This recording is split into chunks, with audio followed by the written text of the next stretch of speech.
filled with airplane peanuts.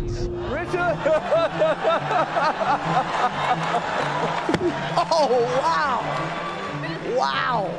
I didn't have any entanglements. Will Smith practices selective outrage. That's right. I could never do what Chris Rock did with the live shit. I would be fucking dead in the water. The live one's an interesting choice because Louis did a similar thing. Louis did it live on his website, and then he's going to release a full edited version of the set. And then I guess that's exactly what Chris is doing. He released it in the full edited. The shit about Will Smith was ruthless. Yeah. Ruthless. It's just like, imagine in life, you play chess. You move pieces around. You say, I do this, and the counter would be that. And, imagine the thought, I'm just going to slap Chris Rock, one of the greatest stand-up comedians of all time. It's not like he's going to tear my very vulnerable life apart with some of the best comedy that anybody's ever written. And he's going to hone it over a year before he releases it. Yeah. What a terrible, unprovoked attack. What a dumb thing to do. To be that person who's publicly loved, like Will Smith was until that moment. I mean, until that moment, nobody really had a bad thing to say about, maybe he didn't like one movie, or maybe he thought the superhero movie was dumb, but everybody loved that guy. I love the superhero. Everybody loved that guy. I loved Will. I love Will. I still love Will. A year later, you can't tell somebody when is the right time to clap back. It's unfair. Yeah. I mean, you've been on tour with him. Yeah. A lot of people thought that he seemed very upset and angry still over the slap. Okay, people, can we be honest right now? Yeah. A lot of people think he was upset. He was furious. Yeah. That could have ended so many different ways. And I'm gonna tell you who was more upset than Chris, his family.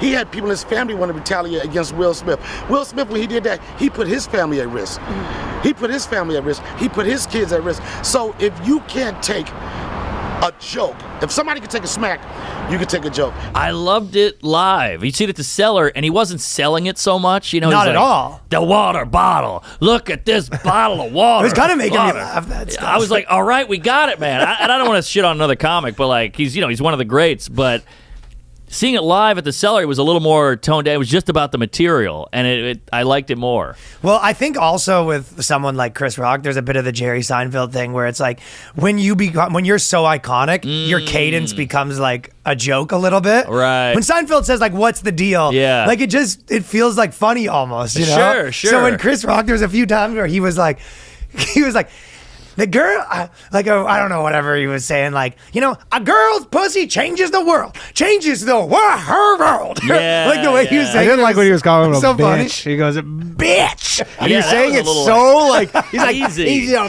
bitch. Yeah. He kept saying it, and every time he kept be is a bitch. Isn't it Will Smith?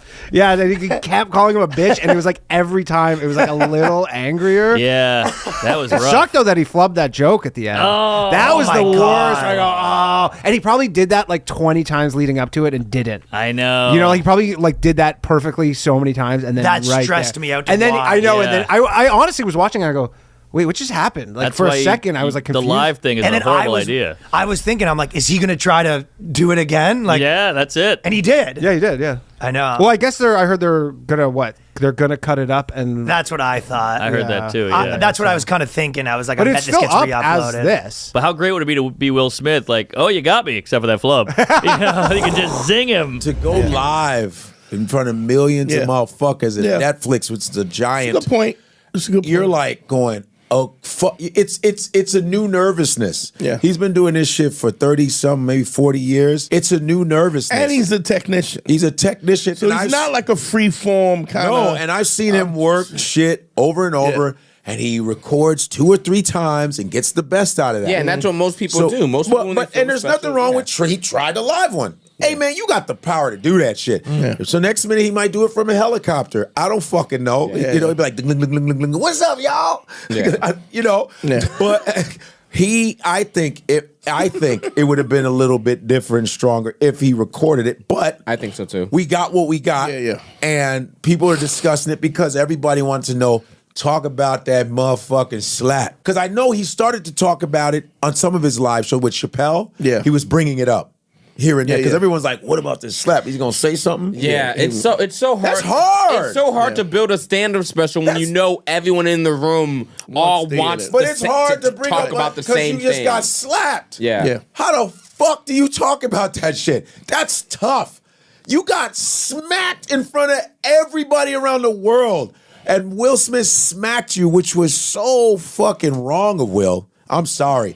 And I think Chris Rock has every right to be mad for as long as he fucking wants to. He does. Will is embarrassed and hurt by what Chris said about him and his family in his Netflix special. He didn't watch it, but he had people tell him what Chris said.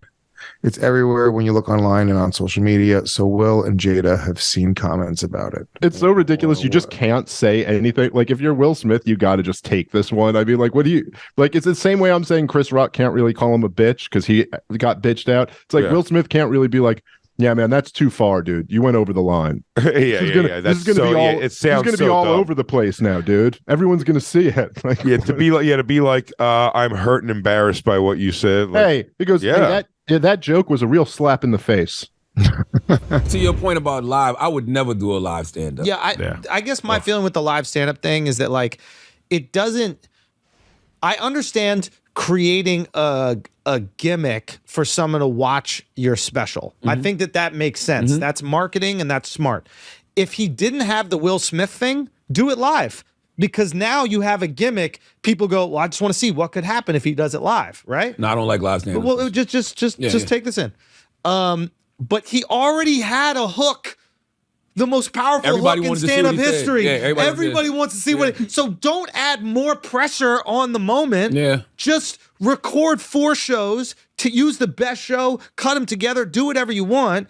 Do it. Nobody's watching it to see if you're going to get the words right or not. We want to watch you deliver your best performance. They censored the Chris Rock special, which I thought was really. Did you see this? I did not. I saw clips of it. They censored it. Well, apparently they pulled out the Will Smith thing or something. Wait, what? No. That's the only reason why anybody watched it. I know. Isn't that true though? Didn't they do? It said I don't know if they something- said. Is that I wrong? saw it, like clips of it from Netflix that Me was too. like posted, but maybe I just read an article that said something this morning.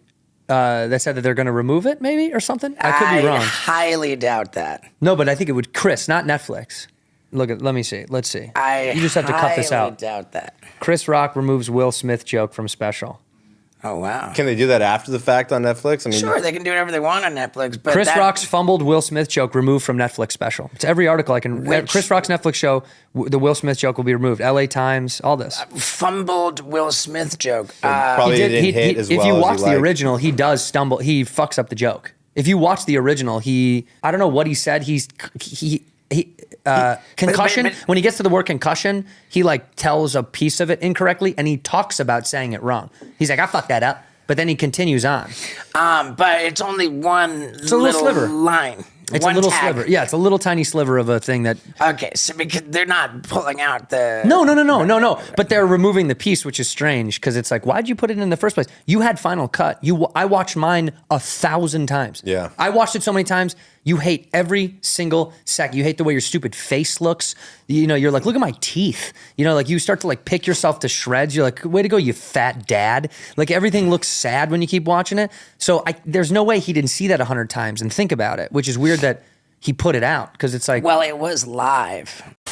I got to watch Chris Rock's new special. He did it live, and I heard nothing but rave reviews from every comic that I love. So I got to check that out. It's on Netflix now, streaming now. He did it live, which I think is fucking the balls that takes. And then also, you know what's amazing about that? No editing. It's over. You do it. It's done. There you go. You don't have to do that awful thing where, hey, now we're going to sit down and watch an hour and 10 minutes of you. No, I'm sure you're making good decisions. No, you should look at it. No. We're very no, it's good. It's good. You should sit down. I don't want to watch it. No, but you have to.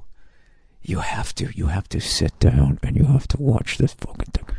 Anyways, and it's always great for stand-up when one of the greatest of all time comes out and puts a fucking giant special out there that everybody fucking loves. That's good for everybody. It's good for everybody. You opened in Baltimore. You were there that night. I was there during his live show on Saturday night. Yeah. And I'm proud of you, buddy. I saw you on TMZ. I agreed with everything you said. And I was I'm angry and concerned about comedy today because of, listen, he was brilliant. I think he did, I agree with you, everything that he needed to do. But are you surprised by even a little bit of blowback he's getting? No, because I've been around long enough and seen comics rise in their profile where they go beyond the comedy conversation into the cultural conversation. And anybody who's doing really well, people will latch their cause onto it.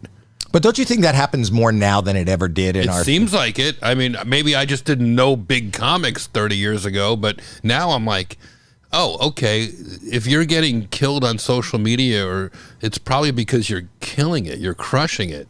But Chris was like at the epicenter of that. I believe that what happened to Chris with Will is the reason that guy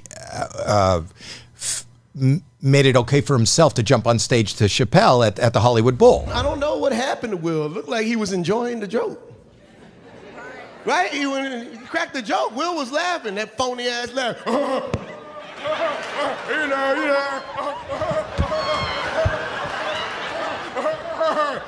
And then Jada rolled her eyes and her head like, you nigga. And he went, yeah, that shit ain't funny.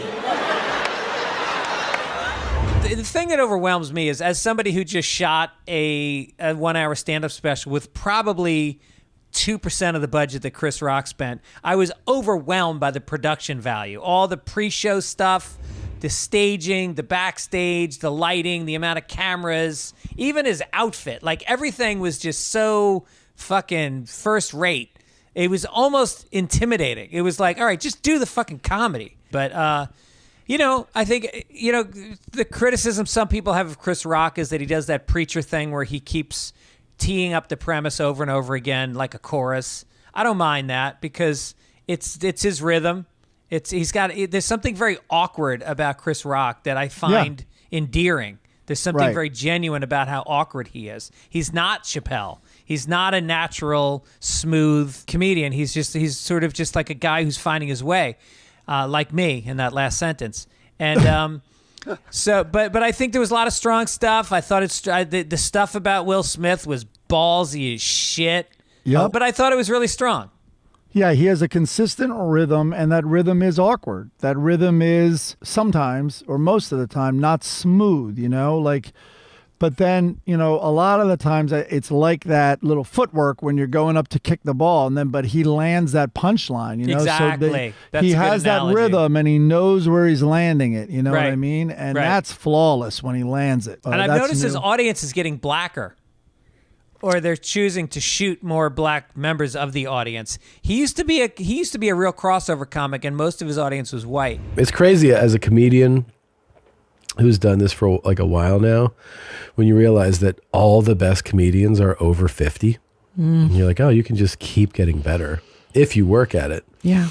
And I think it's his best set in 20 years. Yes. Of all the stuff that I think it's his best set in 20. He was on fire. Yeah. And for like an hour 40 on fire. I mean, he kept it up, the pace. I was like, his geez. energy was crazy. There were so many great takes, so many high level bits. And he would, he was just for me, exactly what I want to see. Just statement, provocative. You're like, where's this going to go? And then just loaded with jokes. His take on the slap was fucking so good and so much better than I would have said or imagined. It's so much. You could tell he took his time with it because it's so thoughtful. It's like a thoughtful, hilarious, and he dresses him down in a way that you're like,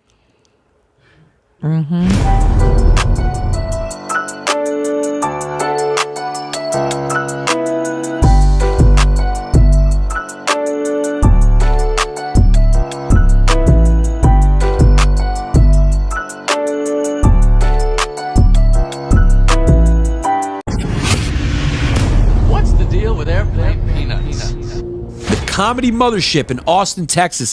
For the comic. There's a lot of comedy clubs that you go to and they never thought about the comedian. They never thought about a green room. I didn't realize it was going to be like this. Like he said it, somebody can say something. Right. But saying it and then actually seeing it, like it's perfect to live in Austin because when I'm not on the road, I can still do headliner time. You know what I'm saying? Right. Like, since the club has opened, I've did like 18 spots. It is the best situation for a comic to be in, is to have access to Austin, Texas right now. Yes. Congratulations to Joe Rogan. And the ceremony has officially started for comedians from all over the country to go down there and kiss the ring.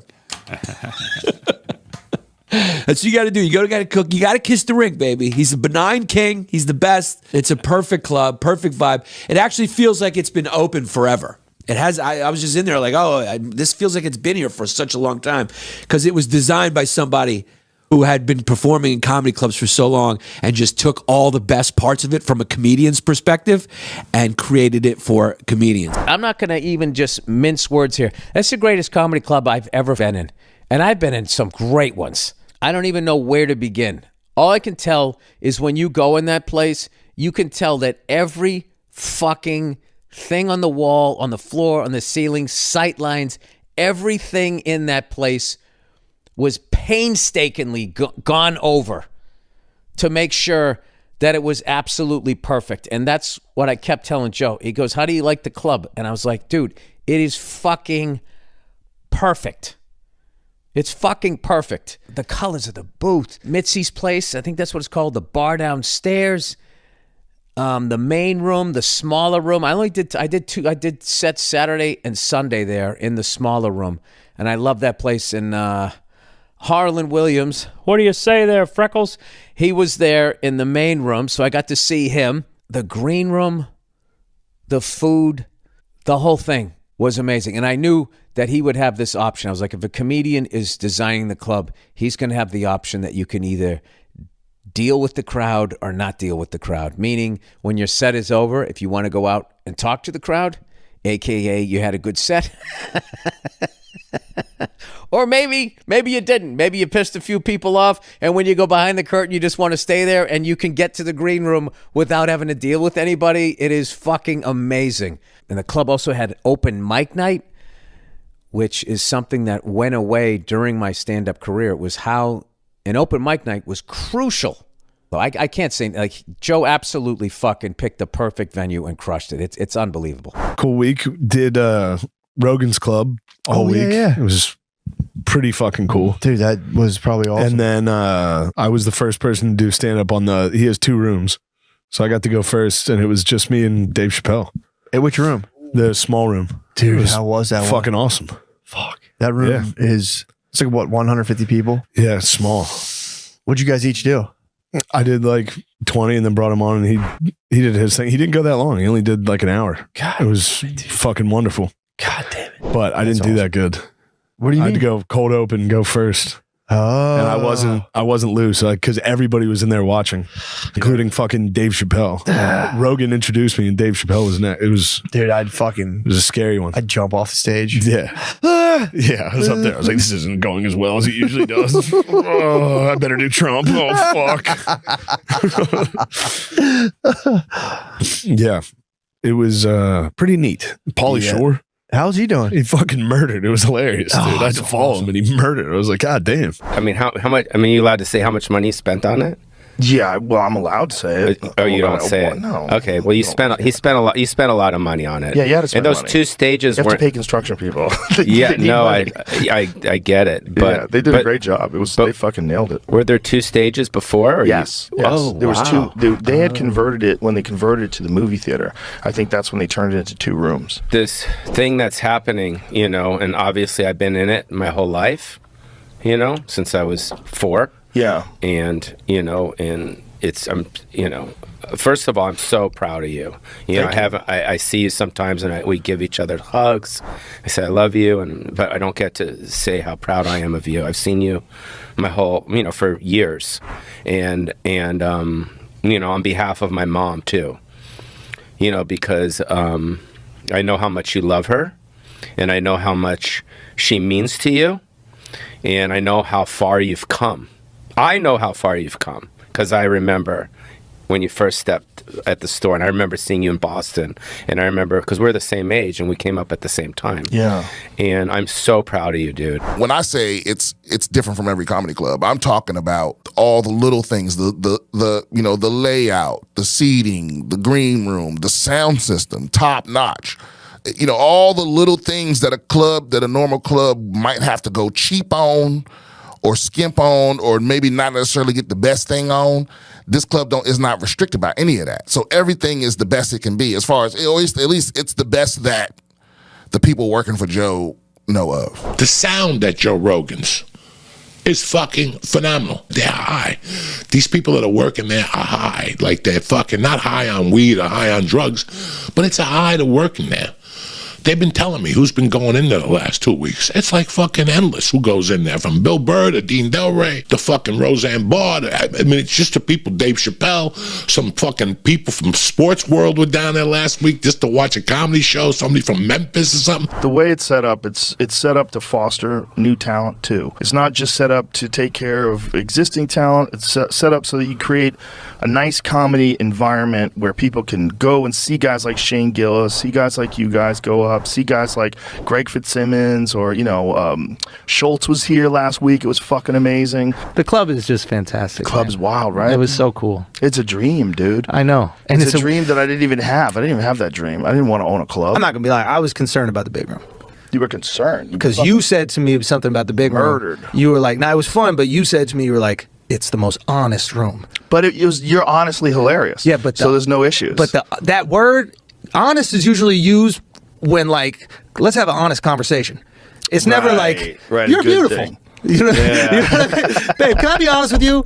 You're beautiful. You're gorgeous. Like, you're amazing. That's never, right? So I was like, that's an interesting adjective to use to describe the room. Yeah. And then I went up and it was awesome. And there was an energy and there was an excitement and the room was great. And it also offered this other side of stand-up that I think a lot of people that come up in the small rooms don't necessarily develop the skill set until they're on the road, which is filling space.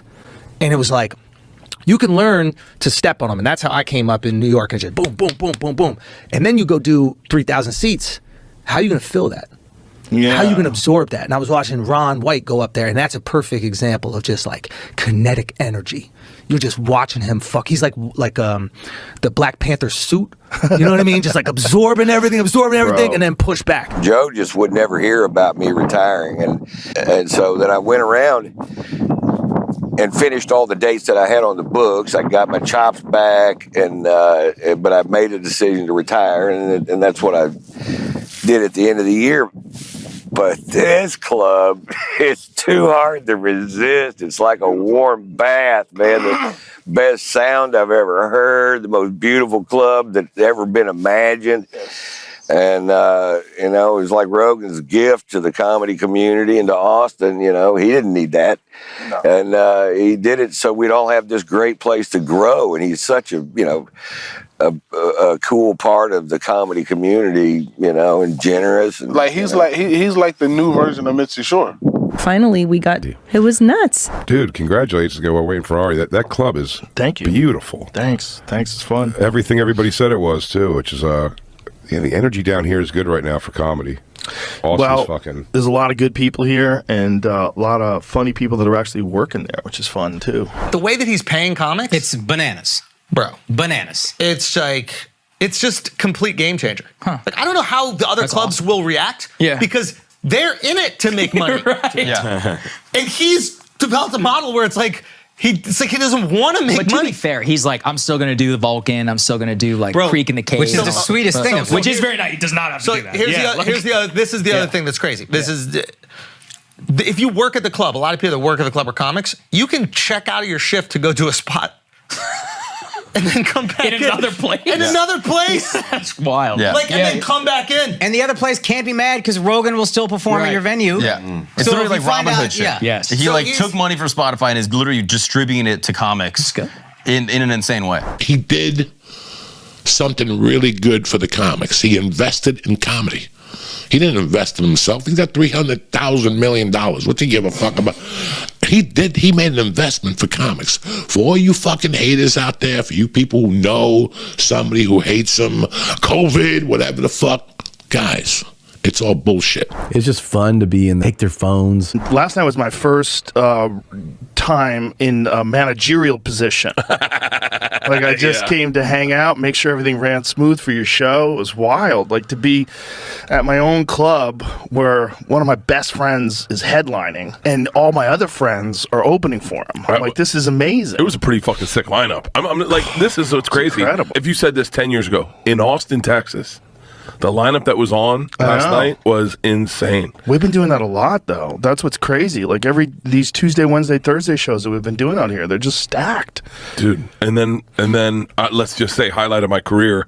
They're chanting the machine, and I go, I'm not going to tell it, and they start cheering it, and I go, all right, I'll tell it if Ron White tells his tater salad story. And then he comes on the stage. People didn't even know he was up there. Yeah. If you're a young comic, are you going to come to New York and toil away in obscurity for 4 years in destitute poverty? Do you come here and then compete with the best comics in the world for stage time, which is going to be very difficult? Or do you go to a new city where the best comics in the world haven't moved there yet and the new ones haven't developed into it yet? There's stage time and money and 7 clubs without the same level of competition. So if you're a brand new comic, do you go there for 4 years before you come to New York? Right. Do you go there for 4 or 5 years before you go to LA and try to be, in sitcoms or whatever the fuck you want to do? Do you learn and develop your craft in this place? To me, I'm like, wow, that is a very intriguing possibility. Club is great though, dude. Thank you. I'm really excited. I did a set in the other room too. That was fun. Got a good late night OR vibe. It's got a good late night OR vibe in the little room. The big room is like it's not like the main room, but it's not like the OR. Yeah. It's kind of like the OR on steroids. It's just a larger OR, but it's the sound is like it's a real honest room. It's really good. It's set up great. Feels like a balcony from on stage, but it's not. Shout out to Louis C.K. because he gave me some really good advice about like the setup. He came while we're in the middle of construction. We changed a couple of things because of his advice. I love that. Yeah, we lowered the ceiling in the little room. We made the stage smaller. The stage was like 4 feet larger on each side. He's like, why is it so big? I'm like, yeah, why is it so big?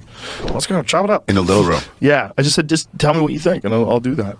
And so he's like, lower the ceiling to like here, lower the ceiling to there, and then the other room, like lower it even further in the other room. I'm like, okay, lower it. That's funny when someone gives you really expensive advice. He goes, say it and I'll do it. He goes, fuck, I'd get rid of this wall. Damn shit. Move it 2 inches. Yeah. No, he just told me what he thought. It was right. He was right. Like he was thinking about it. I was like, yeah, do it. He's like, do it right the first time. I'm like, yep. Yeah. Fix it before it opens. Because I thought it would be okay the way it was, but it wouldn't be optimal. That's the point. Like you're doing all this construction. Why not make it optimal? It just required a lot more shit.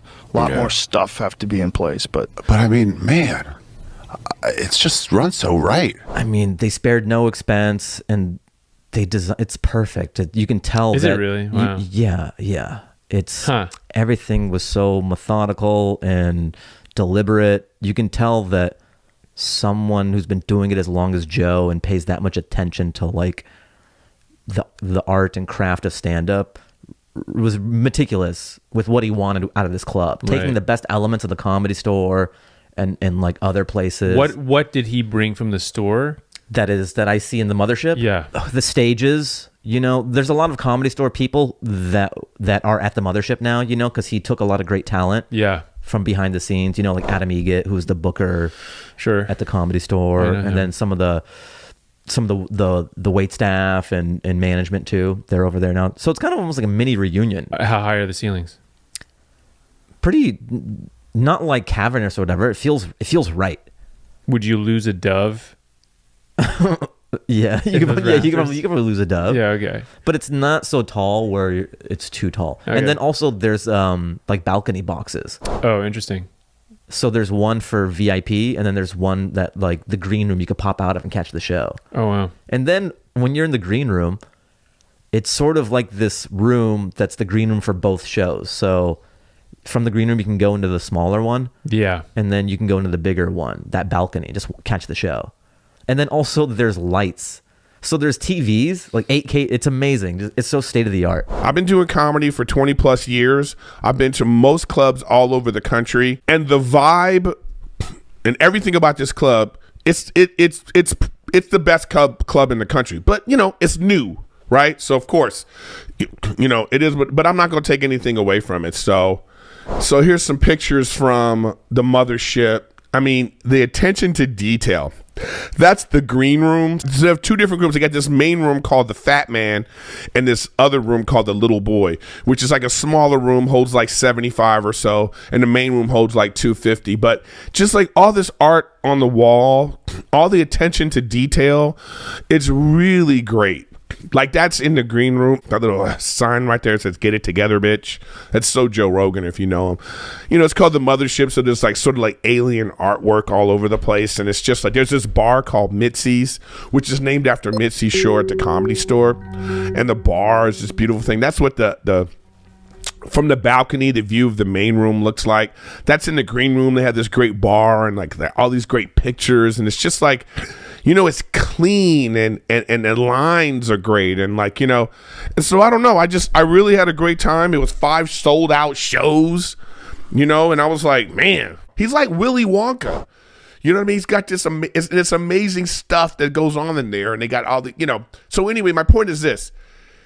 He's not doing this to make money. You know, he cares about comedy. He cares about the comedy community.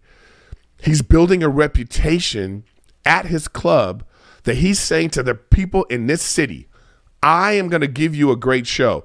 These are people I think are really funny, and they're going to be on my stage. Just the green room alone is just amazing. It was a vibe. Really? Was there a hang? No, you haven't been there yet. No, I haven't been. Right. No, I need to get out there. No, they got these two TVs for the 2 different rooms. The lights are in there, so when the light comes on, you can change the sound for the 2 different TVs, whichever room you want to listen to in the green room. They really thought this out. Yeah. Right. Well, of course, he's a comedian. First of all, I'm walking in, and right there, you see the mothership. I'm in Austin.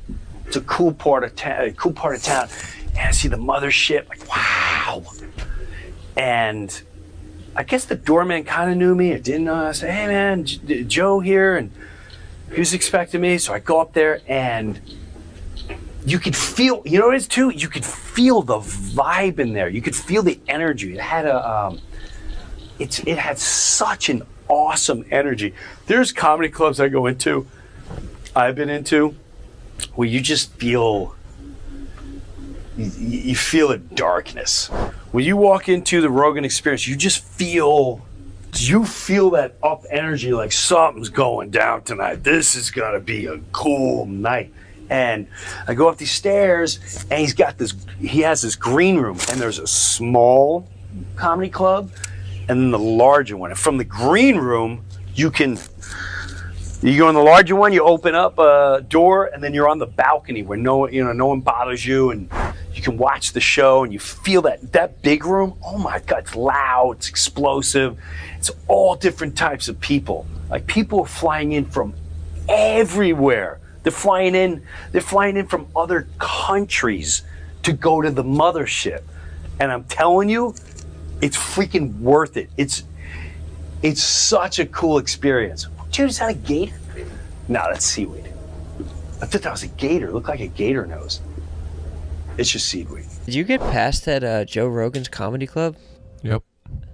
Ooh, I actually had a question. That was cool. Did you get paid a lot of money? I'm about to be. Or, I mean, I don't know. Wait. Apparently, the spot pay is very high. Getting past means good? It means you can get booked regularly? How was the club? It was good. It was really intimidating. What was the scene? What made it intimidating? A lot of heavily armed security. It's already the greatest club I've been in. I'm not just saying that. It's already, I'm already in a time capsule. Because I walk in, and there's the Kill Tony dude, right? Then there's the other, I don't know who these other comics are, but you can tell they're not really, I shouldn't say I can tell, just, I'm assuming they're not far along. And then I see Howie Mandel, and I'm like, and then he's got these 2 screens. You got one screen who's on the big stage, one screen who's on the little stage. And he's like, dude, he's like, this is my place. Isn't this cool? I'm like, yes, this is cool. Why do they call the fat man little boy, though? Size. Because fat guys are big and little boys are small. True. Yeah. What if one room was just called Epstein and like the other one was called Weinstein? I'm playing Epstein tonight. Oh, fuck, I want to get to Weinstein though. Well, you got to keep on like working out and work on your craft in Epstein, and then once you've done enough flight logs, then you get upgraded to Weinstein. Hilarious. There's just two arrows. It says Epstein and Weinstein.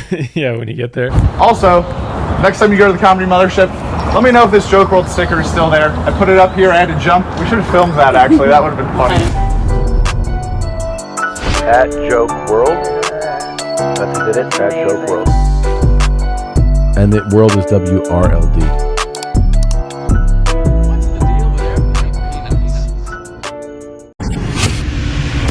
What's the deal with airplane peanuts? Get him off the bike. Get that man off of the bike. Y'all know he's a senior citizen, man. And that's as much citizen as you can get. That's it.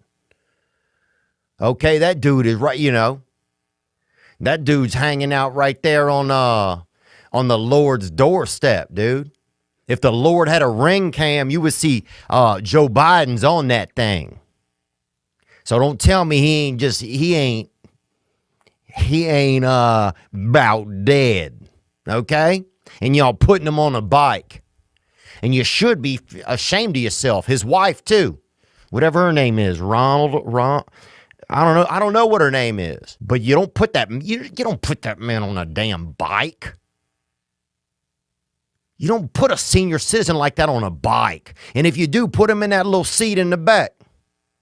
And let somebody tough out there drive him around. So, like, every now and then there's a political thing that happens that I got to talk about. And this week it's Biden falling off of the bicycle, dude.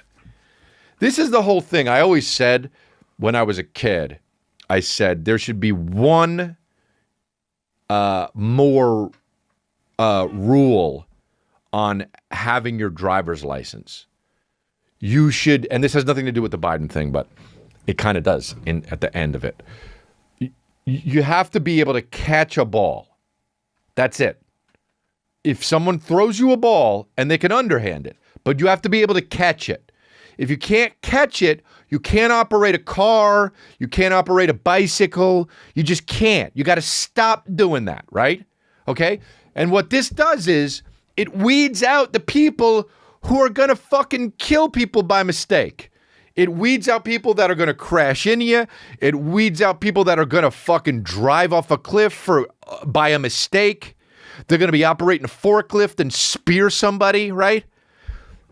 This is the thing. After 60, there has to be a universal test across the whole planet. And it's the throw a ball test. It's the throw me a ball test. You got to stand there and somebody's going to be, 5 feet away from you, and they throw you a ball. You get 2 chances. If you can't catch the ball 2 times, that's it. You got to walk everywhere or be a passenger. And you can't operate heavy machinery. Joe Biden, there's no way this motherfucker would pass the ball test. So he shouldn't be on a bicycle. This guy fell harder than Dogecoin. Joe Biden fell off a bicycle. Good Lord. What is the Secret Service letting that guy in a fucking bicycle for? I swear to God, you literally have a president who shouldn't even be driving, and you're going to stick him on a bicycle. At least get him one of those motorcycles that has 3 wheels on it. Good Lord. I mean, that's when you know you're old, when you forget how to ride a bicycle.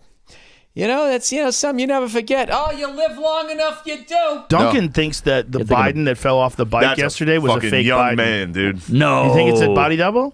Did you see his fucking body? Pull it up. Biden's got a nice bod. Yeah, Biden has nice legs. He has nice legs. Don't hate. I think you're hating.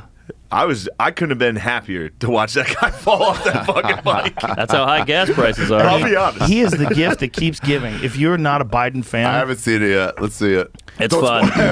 You haven't seen this? No. That's him. Holy shit! I think that's him, dude. Watch the video of him falling. It's definitely him. Because the video of him falling. He looks pretty too. toned. It's so sad. Says dude. I'm good. Wait, he's already good. wearing. He's not wearing knee pads. I think above it is the video. That's it. It's so sad. Should have had a knee pad. I hope it's just a He didn't wobble. have any knee. No, he goes down hard. Can I see? What's the wobble start? No wobble, dude. He's got good legs. What does he hit grass? Beautiful. That's He why hits I'm grass, kind of right? amazed that he falls down so much. Because if you look at his legs, they look pretty sturdy. So he gets there and that'll fuck you up. No, we didn't see it. Fake. Oh, fake. He couldn't stop. He was No, going right every towards time him. you fell, that many people would Didn't help see you it. up. Didn't see it in There's that plenty shot. of other videos. Look at that guy smiling because he got it. That guy was so happy. Dude trying to do stunts and whatever he's doing. It's just, man, I don't like the way they parading that man around. He just, something's, he's not well. He's mentally getting older. And you can't do it. It's not fair. I'm sure other countries look at him and they're like, damn, bro.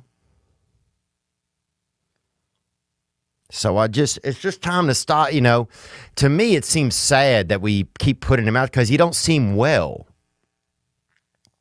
And I think he's brave because he keeps going out there, but damn.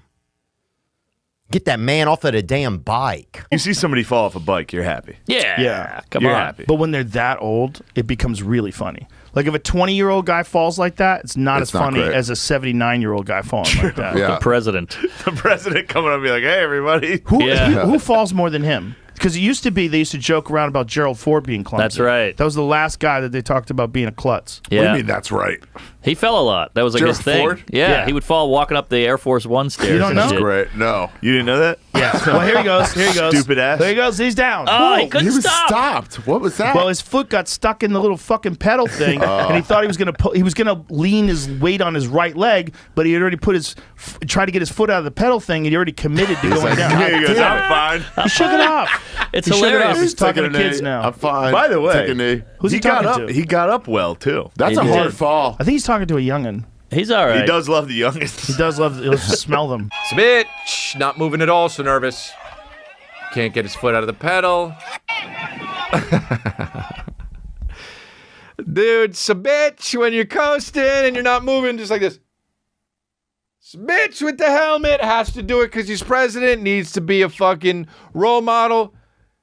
Bitch with the helmet. Now, all good, you're 80. Get off the bike. Not like that. Get off the bike, don't ever get on the bike. Promoting health, promoting safety. Bitch with the helmet. Fell, got up, said he's okay. Defensivo. Now, Bitch and Defensivo, that's our president. How? Look, I'm not politically charged. Vote for whoever the fuck you want. I don't care. I got friends that voted for Trump, close friends. And I have friends that voted for Biden, close friends. I don't give a fuck. I buy Yeezys, even though Kanye's a lunatic. I don't care. I don't give a fuck.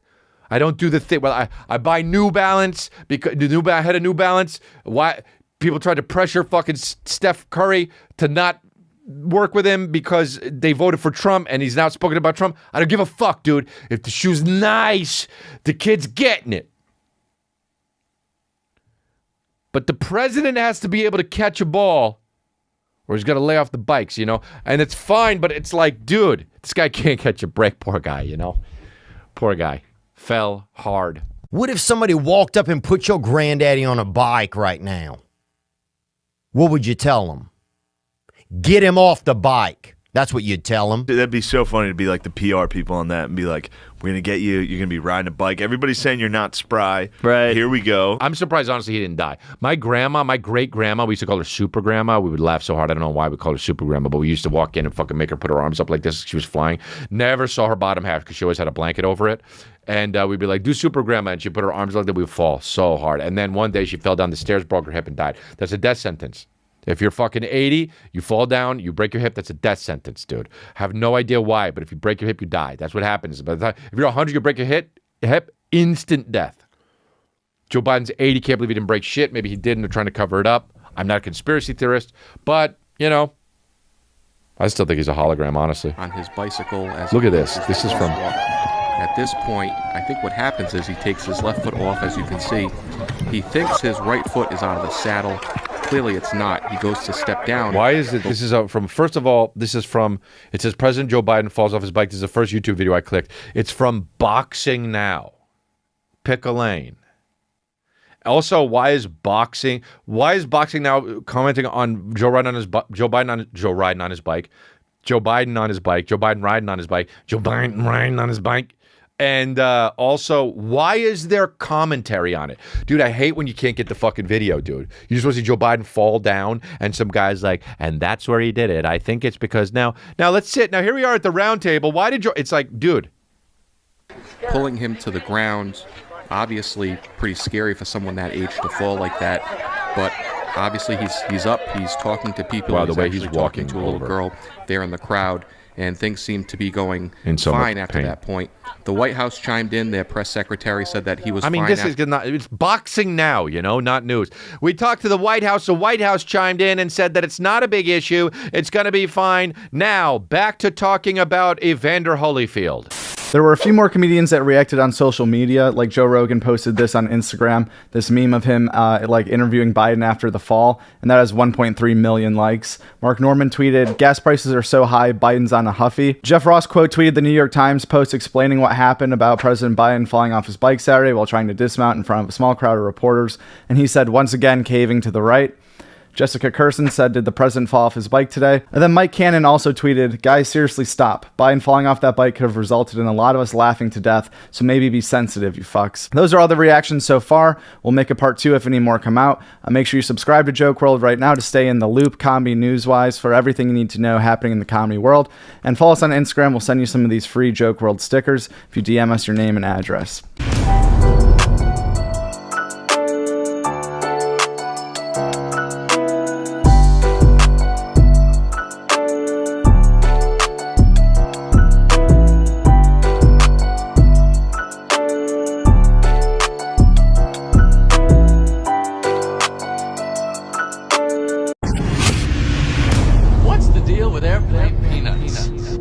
Things are getting bad with the Chinese, man. I went to a restaurant just today. We went to a Chinese restaurant. In my fortune cookie, it just said, we're watching you. I was like, oh my God, this is scary. You guys excited for the Chinese surveillance balloon? Yeah. Good. TikTok and a balloon, they're getting a little greedy, I think. But whoever picked Montana, they probably don't know a ton about the United States.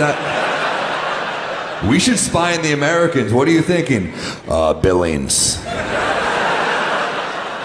You don't want to do like California or Texas or New York? They're like, nah, dude, fucking. I watched this show on Paramount Plus, and it's. I got a feeling, dude. That's where the action happens.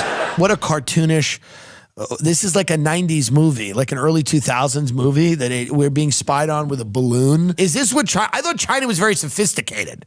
I thought China was doing like a lot of corporate espionage, and they had spies in this country that are born here, like my godson, that will grow up and live here. Like, I thought China was doing this really high level shit. This is what they're doing?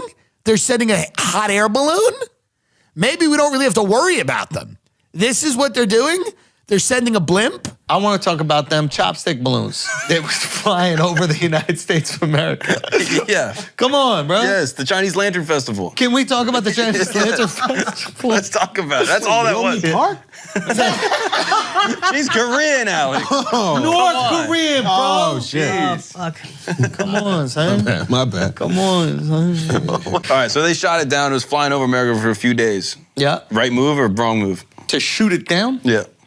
Come on. Come on, bro. Ben shot that shit down. Yeah. Ben shot it down. Yeah. Right move. Or do you think they left it up there to let everyone know, hey, China's a bad guy, and then shot it down while everyone was watching? I mean, that's an acceptable reason. Mm-hmm. Maybe we were trying to extract as much information because we knew that shit would get damaged on the way down. Mm. But what So we were information trying are we to going hack to it. extract? Our own? The truth is probably a lot less sexy than people think. Right, people want it to be a UFO. Yeah. They want but it to be also, aliens. It's definitely not that. Also, But I want it to be that. That'd be great. Alien war with You think like aliens dumb are coming in aliens. a balloon? What if they're Yeah, but- dumb aliens? They like fight face first. They think they think They the overestimate Biden, us. They think the Biden Underestimate administration, us. the Underestimate, CIA yeah. knew about it, like NSA knew about it, and then when the guy caught it on his long-range lens, Not for 1 second do I think that's a Chinese spy balloon. Not if MSM is saying that. If CNN is like, oh, Chinese, it's something else. Fair point. You guys, do you think they put it up there to make Biden look good? I don't know what it Maybe is. they I don't put know it what up it there is. so that they could say, "Oh, China's fucking with us," and then we could do things to China. You think China's going to launch a fucking balloon across the Pacific Ocean? Oh, the spy balloon. Yeah, well, this fucking spy balloon. Man, inflation is out of control, you know? Jesus Christ. I'll tell you, I flew here on Air Canada. I wish it was a fucking sky balloon, because that airline stinks. Yeah, I assume that's what Greta Thunberg gets around in. That seems like her mode of transportation, doesn't it? Yeah. You know, she's 20? I always thought she was like 9. Yeah. I had no idea. I thought she's so youthful. Man, autism don't crack. Yeah. Good for her. I mean, hey, I'm an Asperger too. I can say that. And then what is China? I guess we go to China and go, you have a fucking spy balloon. They go, oh, we don't know. They go, we don't really know. We don't just, it's just a hot air balloon. But this does, is it okay to be less worried about China now? That this is the type of crap they're doing? Like frat pranks?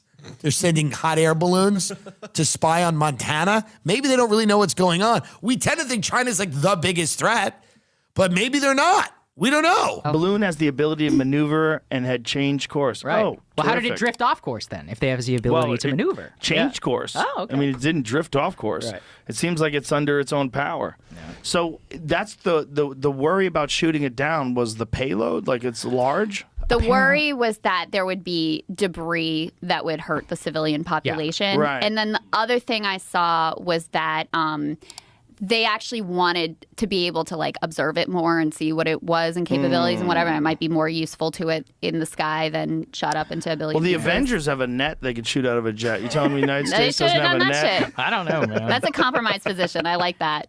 That's what I don't get, though. What is the Chinese weather balloon can actually collect data-wise floating above America? It's above Montana.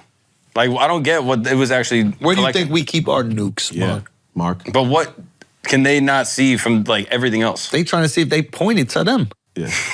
They don't know.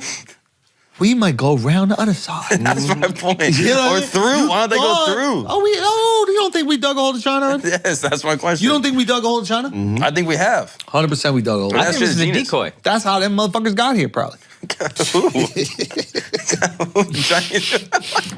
Came out your nose. No, it didn't. A little bit. It didn't. A little Do you know bit. what year it is in the Chinese New 23. Year? Oh. No. Do you know what year it is? Bunny, I think. Year of money? Bunny. No, bunny. No. This sounds like something we might have done.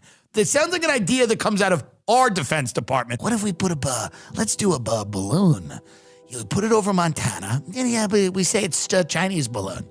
We say it's a Chinese surveillance balloon. They'll believe that? Oh, yeah, they'll believe that. Yeah, they'll believe that. Let's see. Can we get a video of the Chinese spy balloon? Yeah, this is, and then someone shot it. Yeah, this is like 100%. This feels like it's 100% something we've done. So it's a Chinese, we're going to say it's a spy, it's a spy balloon. It's a Chinese spy balloon. Well, Biden, yeah. I mean, people are saying he's not tough on these things. So, the reality is we can't ban TikTok, but what we can do is put up a fake spy balloon and then shoot it down. Yeah. Oh, yeah. Oh, they'll love it. It'll dominate the news cycle for 2 or 3 days. Oh, by Wednesday, it's going to be 60. Bitch, February 19th is around the corner. And let me tell you something I know for a fact. I don't know much about global warming. I don't know what the fuck's going on with the climate. I don't know about Greta Thunberg. I have no fucking idea of the balloon from China. What the fuck? All I do know is that every year when I was growing up, there was always snow on the ground February 19th, except 2 years ago. What do you think about that happened about this whole balloon thing?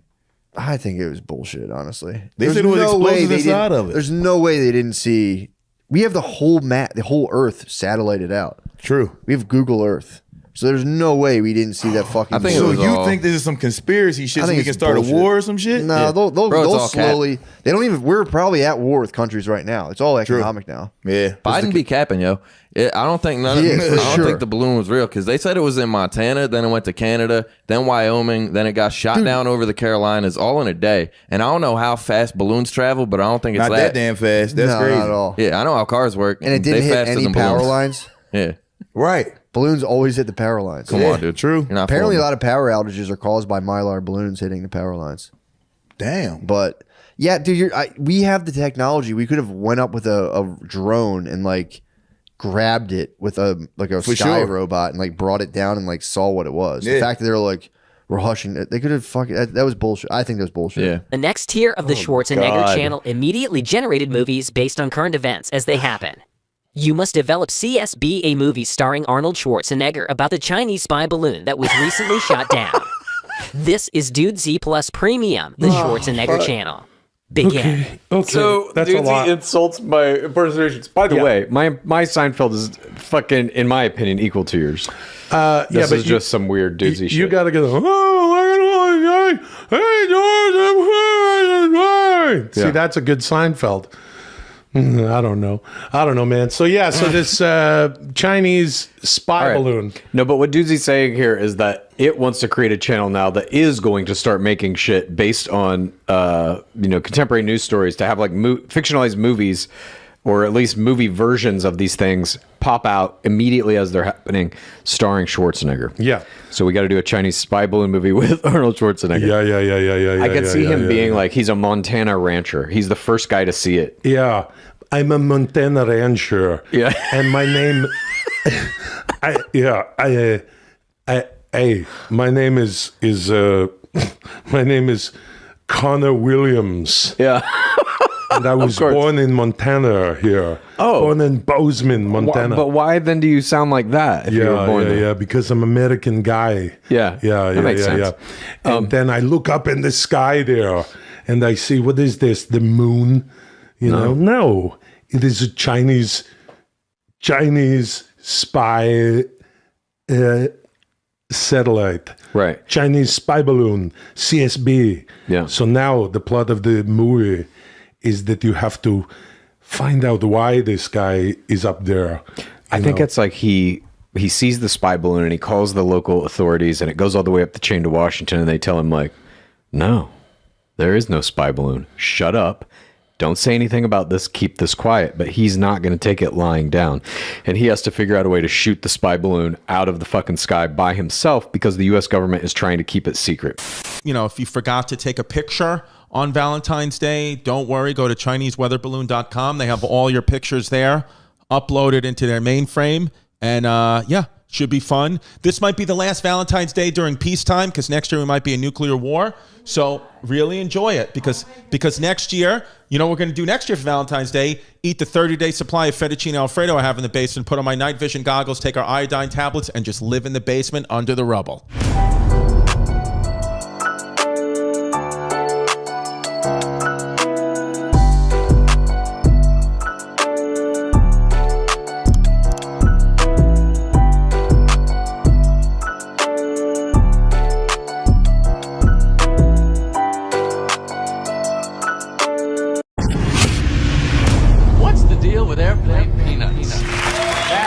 Norm Macdonald, and this is the fake news. At the White House this week, President Clinton officially came out against same-sex marriages. What's more, the president said he is not too crazy about opposite-sex marriages either. It's been 23 years since Saturday Night Live fired Norm Macdonald from his Weekend Update position. A decision that to this day remains as one of the most bizarre stories in comedy history, involving Don Ohlmeyer, Norm Macdonald, and O.J. Simpson. Well, it is finally official. Murder is legal in the state of California. Norm Macdonald joined the cast of Saturday Night Live in 1993, and just 1 year later was already hosting the show's popular Weekend Update segment at the age of 35. A new airport planned for San Diego would actually be located 3 miles out in the Pacific Ocean, built on 40 by 20 foot floating cylinders. It's all part of a plan by city officials to have a huge disaster. A French man who calls himself the Snake Man was arrested this week after climbing up the side of a Manhattan high-rise. Yep, he climbed right up the side of a high-rise, just like a snake. Considered by many to be the best Weekend Update host SNL has ever had, Norm's extremely unique sense of humor was on full display in this role, as he reported each week's current news cycle with his signature twist. My farewell performance. Over the course of his 4 years on air, Norm joked on everything that was happening in the mid-90s, from sporting events to global affairs. But there was one specific topic that Norm loved to joke about the most. So often, in fact, it ended up costing him his job. And the Pope came out with a book this week, which contains a series of essays examining faith and morality in today's secular world and the changing role of the Catholic Church as it approaches the 21st century. The book is entitled, God Himself Told Me That O.J. is Guilty.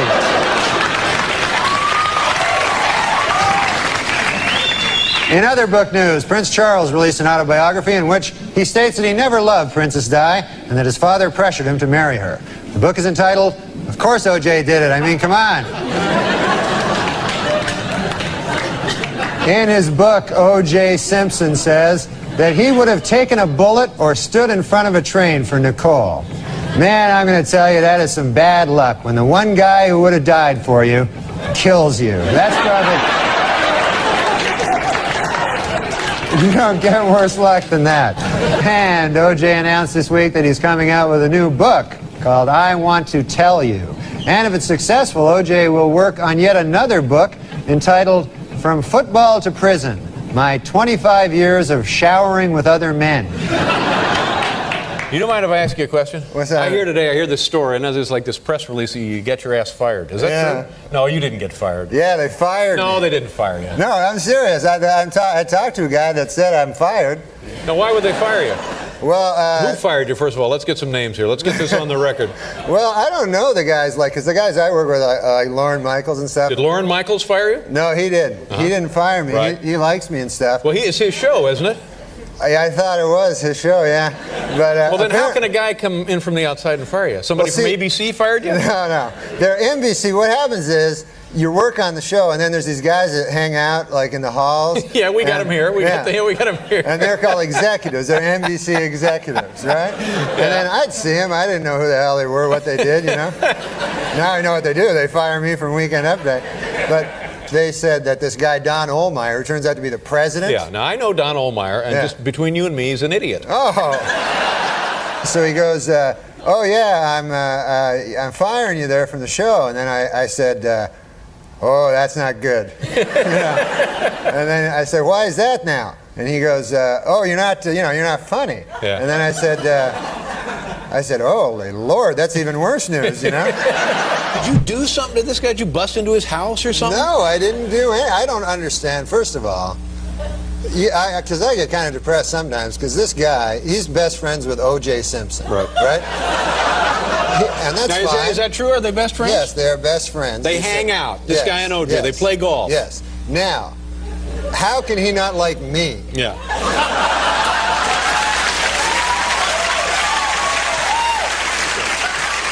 Saturday Night Live firing a comedian for telling jokes might sound insane, but it's actually something that's happened for years to some of their most talented cast members, including not only Norm, but also Adam Sandler, Chris Rock, and most recently Shane Gillis. Oddly enough, 3 out of the 4 of those guys went on to host their own episode of SNL in the years following their firings. I was fired. I was fired. I was fired, so sad to tell. Well, I never saw it coming. I got fired from SNL. Time I was hosting, and there was 3 guys. I've never hosted. How many times have you hosted? Just one time. It was a mistake. Did it not go well? It was all right. Did you do Update? No. You didn't even do Update? It was right after I got fired from Update. I thought it'd be funnier back then. But anyways, so there were three guys doing music, you know. Yeah. And I don't know music. I just know old music. Like again, Lauren would go, "Who do you like?" And I go, "You like this guy." Bobby Goldsboro. Yeah, Bobby Goldsboro. Eddie Cantor, is he around?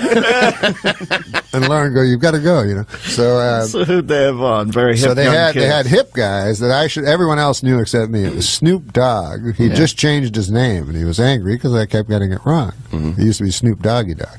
It was Snoop Dogg and Eminem and Dr. Dre. That's a pretty heavy lineup. Yeah, but to me it was 2 black guys and a white guy. When the people here asked me to do the show, you know, I gotta say, I felt kind of weird, you know. I don't know if you remember this, but I used to actually be on this show, you know. I used to do the Weekend Update news routine, you remember that? And, that's where I did the make-believe news jokes, you know. That was me, right? So then, a year and a half ago, right, I had a sort of a disagreement with the management at the NBC. I wanted to keep my job, right? And they felt the exact opposite.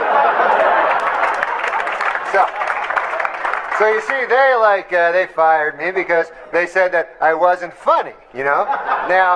Now with most jobs, I could have had a hell of a lawsuit on my hands for that, but see, this is a comedy show.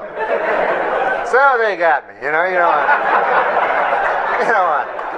But now, this is the weird part, right? It's only a year and a half later, and now they asked me to host the show. So I wondered, I go, hey, wait a second here. Hey! I go, how did I go in a year and a half from being not funny enough to be even allowed in the building to being so funny that I'm now hosting the show? How did I suddenly get so damn funny? It was inexplicable to me, because a year and a half, let's face it, is not enough time for a dude to learn how to be funny. Then it occurred to me, I haven't gotten funnier. The show has gotten really bad. So yeah, I'm funny compared to, well, you'll see later. But okay, so let's recap. The bad news is, I'm still not funny. The good news is, the show blows. All right, folks, we got a bad show for you tonight. Dr. Dre, Snoop Doggy Dogg, and Eminem are here. So in the end, there's two main takeaways from this video. Number one, Don Ohlmeyer is a dipshit for firing one of the funniest people to ever live. And number two, you should subscribe to Joke WRLD. Thanks for watching. At Joke WRLD. That's it, at Joke WRLD. And the world is WRLD. That's a great YouTube channel, Joke WRLD. Check it out. What's the deal with airplane peanuts? Real quick before we start this video, if you're here looking for the Joke WRLD Comedy News Update, we'll be back again next Monday, January 2nd. Thank you so much for watching this video, and have a happy holiday. Merry Christmas. It's our holiday extravaganza episode. I, of course, celebrate Kwanzaa, but for today, I'm making an exception, and we have all of this. I am Jewish. I'm Jewish and Muslim, but for this, for today, assalamu alaikum and oi, whatever Jews do. I handed one chocolate bar to one guy, found somebody else like, hey, mushroom chocolate bar? Sure. Then to a third guy. And then one of mate's friends like, oh, no, break it up. Hand out pieces. And I'm like, I'm already on mushrooms. Why'd you give me this responsibility? You're the shaman. I guess so, but fucking talk to me yesterday. You are kind of weirdly trustworthy with shit like that. As I'm 19 out of 20 times the perfect doser. Really? Yeah. Yeah.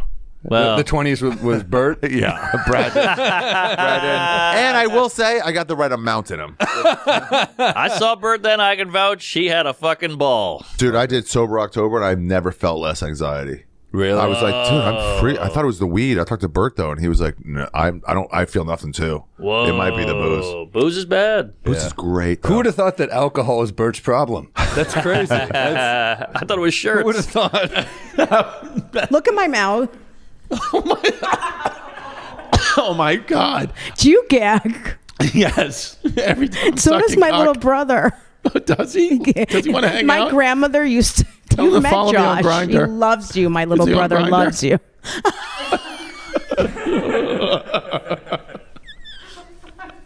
Stop, I'll come. Listen, my grandmother once was eating asparagus. Oh my God, that fucking bitch. Have you tried Go a dating app that's only for little people? Oh, that's a good question. That's a good question. Good question. I have not tried it, but there is one. What's it called? Hold on. Let's guess. Give us a chance. Give us a chance over here. Yeah. Hold the moment he was like, what's it called? I don't know if it's still. I don't know if it's still there. I got one. Okay. What's it called? Fumble.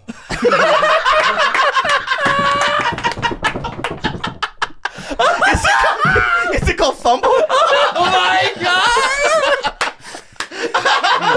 Bobby, I take back every bad thing I've ever said about you. That was the funniest thing I've ever heard in my life. Oh my fucking awesome. God! If Fumble isn't if that's not a publicly traded company soon, Thumble is so good, Bob. That's so great. Wow. Thumble. All right, Rudy, go ahead. More questions for Brad. I know you've got them lined up. Okay. Do you poo every day?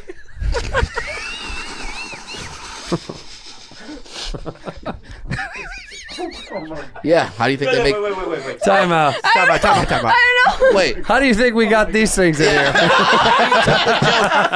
So good. Yes.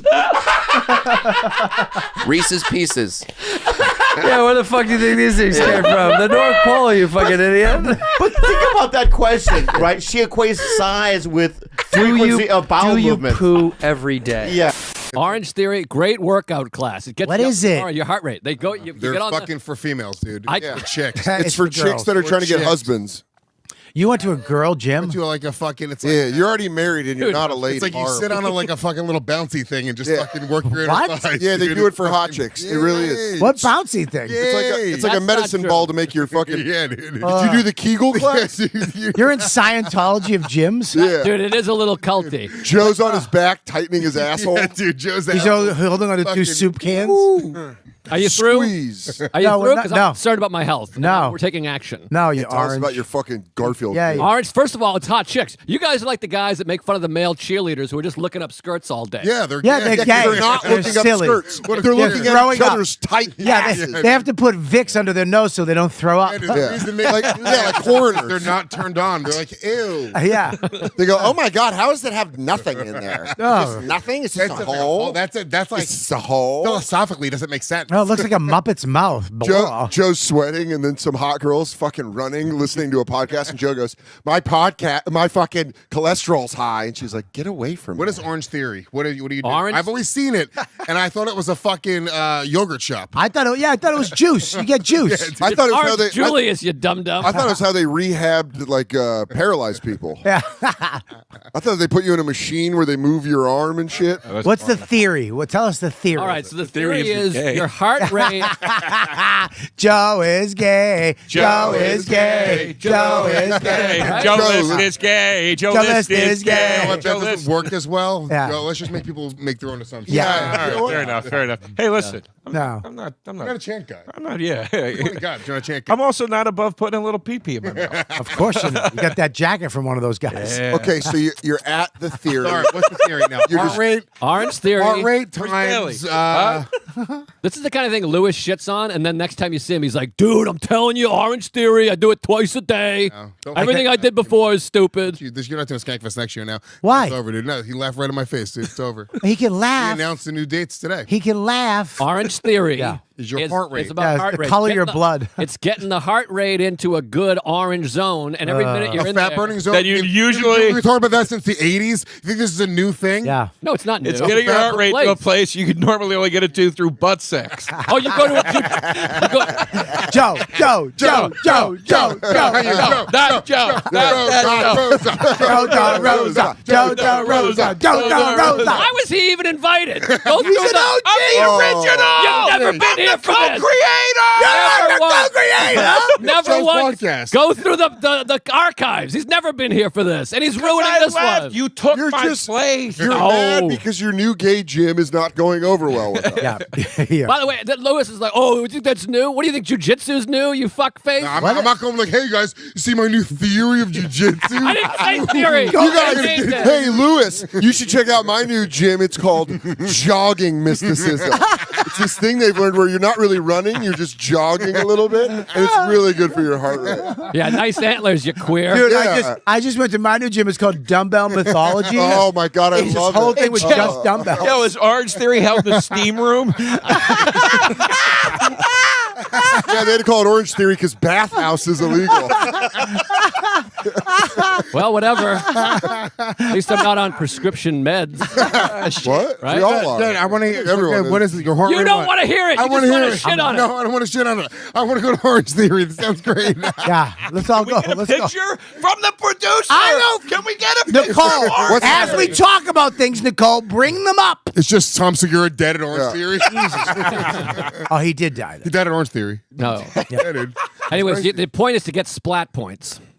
What's a And splat? That's where guys come on your face. Yeah. Yeah. Yes, if you hold do on, real I'm good about this. to splat. Let me punch your car. Another homo shoots a little. I got the Splat most. boys. Joe gets I got a the full most. splat today. The back is 10 points, but the face is extra. He goes, I got the Joe, most splat points. Joe, what can I say? You've got an insatiable appetite for splat points. Joe's getting it in the mouth today. Oh my Oh, God. guys, look who's here to work out. It's our little splat piggy. Splat piggy.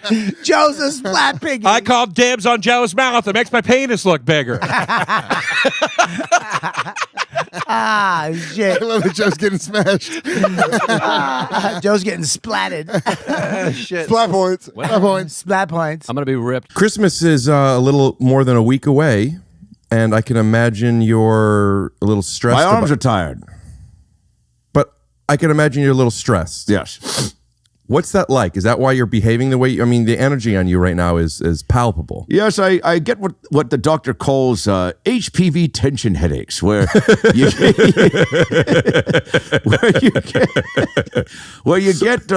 when you get overwhelmed. I mean, trying to be the guy. I imagine what Michael Jordan felt in game anything of any finals ever. You got me. I once, when I was a boy, I asked for a action figure or a toy or doll of Michael Jordan, and this is. Are you selling the movie rights to this story? This is what you brought me.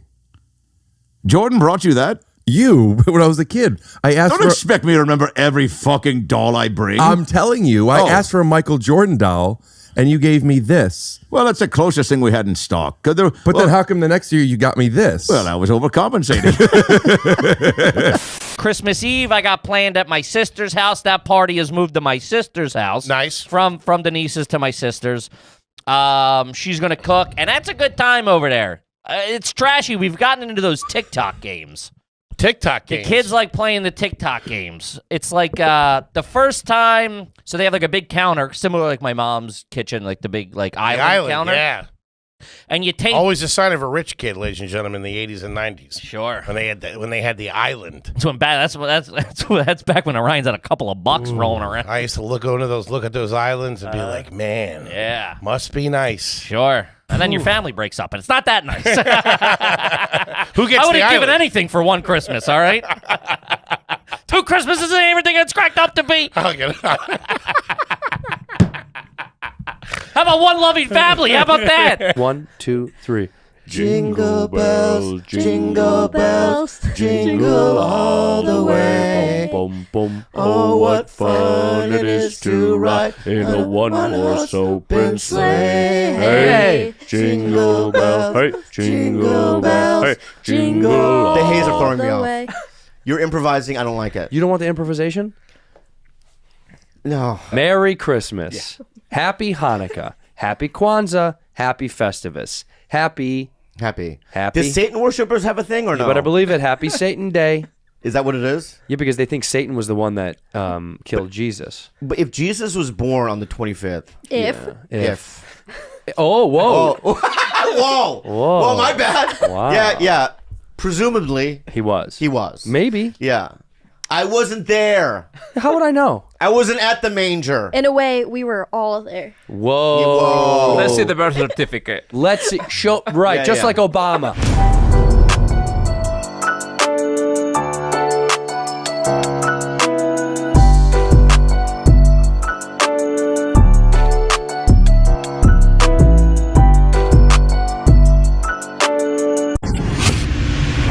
What's the deal with airplane peanuts? Do you have any favorite memories or funny stories from your time working that stage? Wow. Well, let's see. I remember New Year's Eve one night. It was me, Dan Soder, Michelle Wolf, Gary Veeder, Sam Morrill, Joe. It was like a great group. And Michelle Wolf got so drunk she blacked out and I think fell asleep in the green room. That was fun. I remember watching I saw Bill Burr there and he did that special. I can't remember what the name of it is. Maybe Let It Go.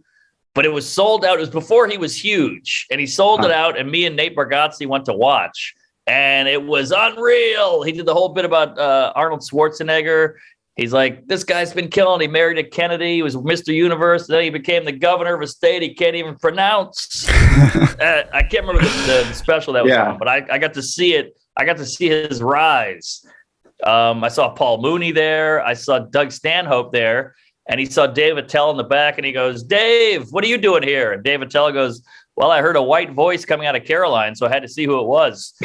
they were booking a lot of black acts at the time. So, Dave's the funniest guy on the planet. So, yeah, so many great memories. I hooked up with a waitress there years ago. Good times. Good times. Do you remember any specific like times where someone really got you good with a chirp? I mean, I remember when an entire crowd got me good with a chirp. So I played junior college basketball, which can either be high level or really low level. It kind of depends where you play. Mm-hmm. We ended up being a pretty serious team that played against Division I, guys that couldn't. They had 40s on their SATs. Right. So they couldn't go play anywhere, but they were athletic freaks. And we played Sullivan County Community College in upstate New York. It's an hour and a half outside of the city. And the entire room, I was one of two white people in the entire 500 plus sat. For whatever reason, community college games were the shit in this town. We never got crowds like that at our home gym. But for whatever reason, this was the social event of the evening. That's hilarious. Their entire campus packed into this gym. And again, I'm used to this. I played hoops my entire life, so that never bothered me before at all. But this entire crowd, as if they got together beforehand, every time I touched the ball, chanted "cracker." So literally 500 strong. Every time I touched the ball, we're just "cracker, cracker." Holy and this is shit. This is not even the end, dude. So this is back when I had a ton of self-confidence, before life has truly kicked me in the teeth, and I thought anything could go wrong. Yeah, you're still balling. Yeah, exactly. I had that mentality. So my first shot, I put up no problem. I put up my first shot probably 2 or 3 minutes into the game, several cracker chants later, and I just drill a perfect swing pass from the top of the key 3, and I look into the crowd because they're only sat on one side, and it's just 500 wall of people. And I look, and I kind of hustle down, and I grab my nuts at the whole crowd, a slight kind of grab of my nuts. Baker Mayfield. Yeah, and they're just silent. And then after, it probably was 2 beats, 3 beats, but it felt like a minute. It's totally silent. Some guy goes, "Probably the first shot you ever hit, faggot." And the entire place erupted in cheers. And I was just my soul, Shang Tsung from Mortal Kombat, touched down and put his hand on my shoulder. There's my no soul coming was back sucked from out. that. Nothing. I didn't score for the rest of the game. You gotta check out. You gotta ask for a sub. That's hilarious, dude.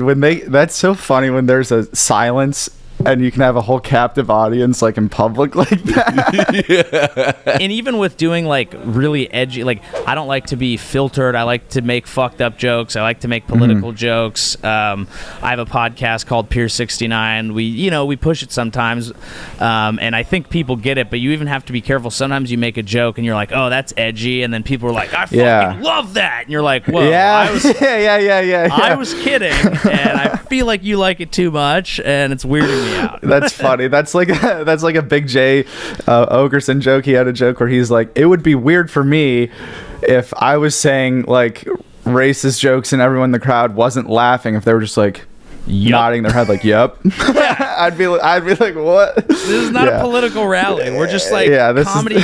You're pushing on the edge. It's funny to say the wrong thing even when you know it's wrong. How did the kissing thing start?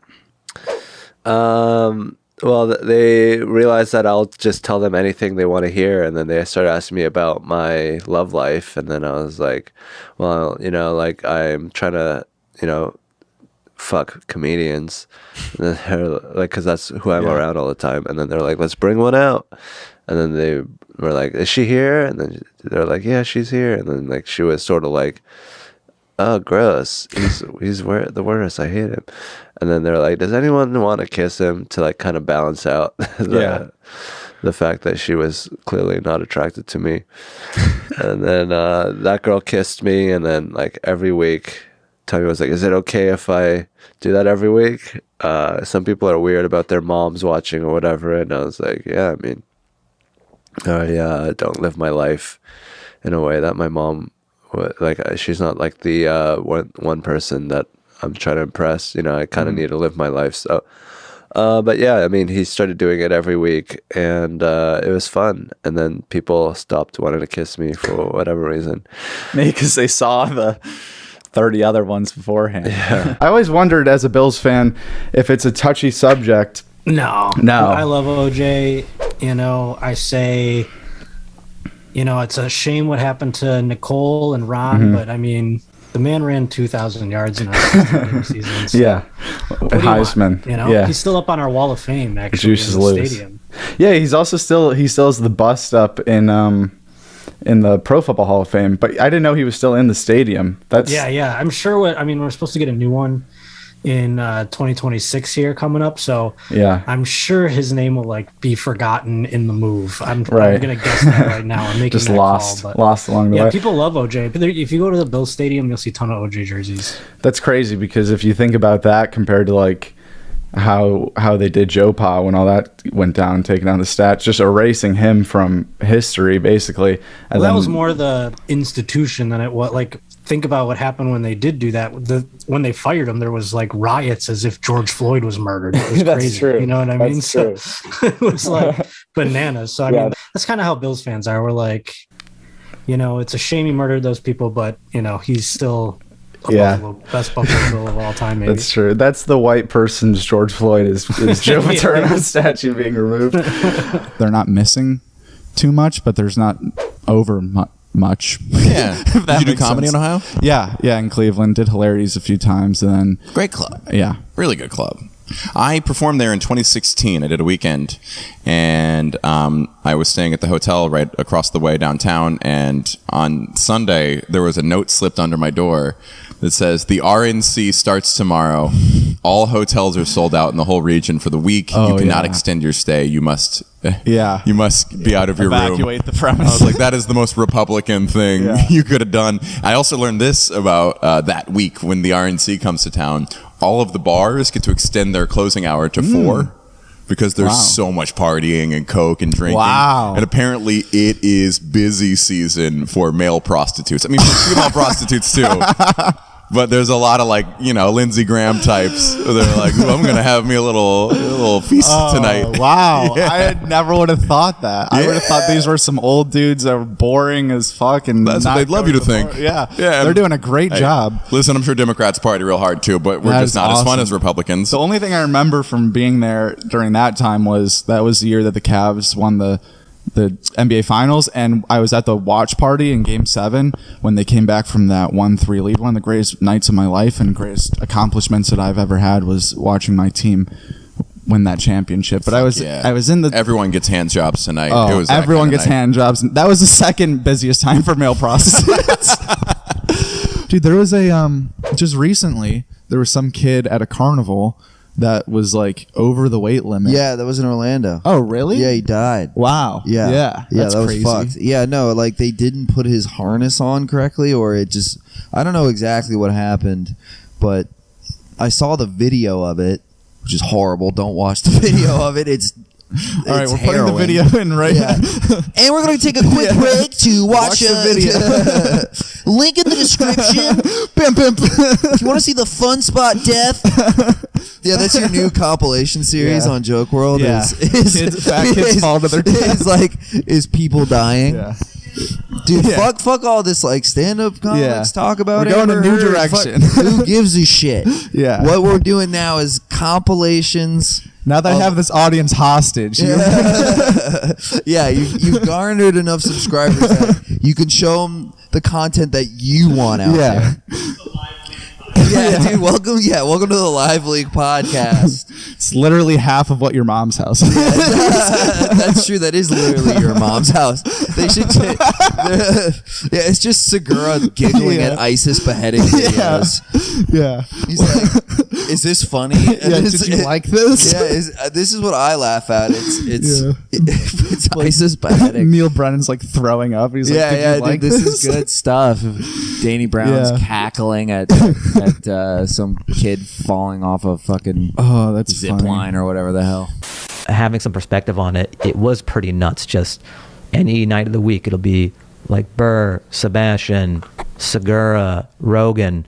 and then me. So what's interesting is like I'm on those lineups just like nobody. It's bizarre because you may be a good comedian, but when nobody knows who you are, it's a different thing. Like then you have Joey Diaz as well, because these guys are like great comedians and people know who they are. So then it was fun and I enjoyed those times and everything, but I have noticed a little difference where now I feel like because it is not so star heavy, like there still are, but it's not the fucking insanity that it was. Right. I feel like me and some other comedians are able to kind of, our signal is able to reach audiences a little more. That makes sense. Because the gravitational pull of Rogan is like so big, or like Burr, or people who are so, when it was that stacked, even if you're a funny comedian, if you're unknown, it's hard to cut through that noise. Yeah. And I found like in this new era, it's been a little easier for me to cut through the noise. Yeah.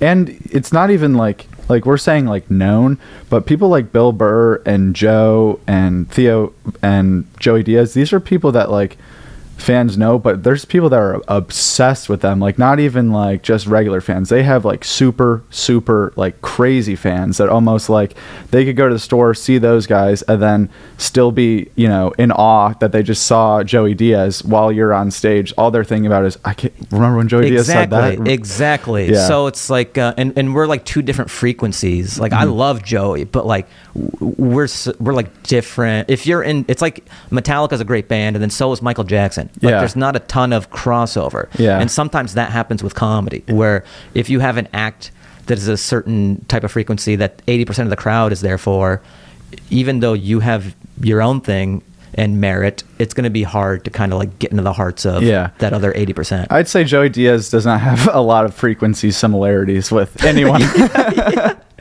Like that's. I think he cuts through a lot of frequencies, though. I think no matter who you are, it's just like a whirlwind, and you can enjoy it. We don't have to talk about the Columbia thing, but when you went on Joe Rogan, which is a podcast, I just said Joe Rogan's a podcast. That's obviously that's a podcast that's very big. And was there any nerves? I mean, you were a little less established than you are now, just because that's how years work and time. So, like, was it like nervous going in there? Like, The only thing I was nervous about was smoking his weed. I'm glad he didn't offer, because I definitely would have said yes, and then that shit would have gone off the rails, because I got a fairly light tolerance when it comes to like famous people weed.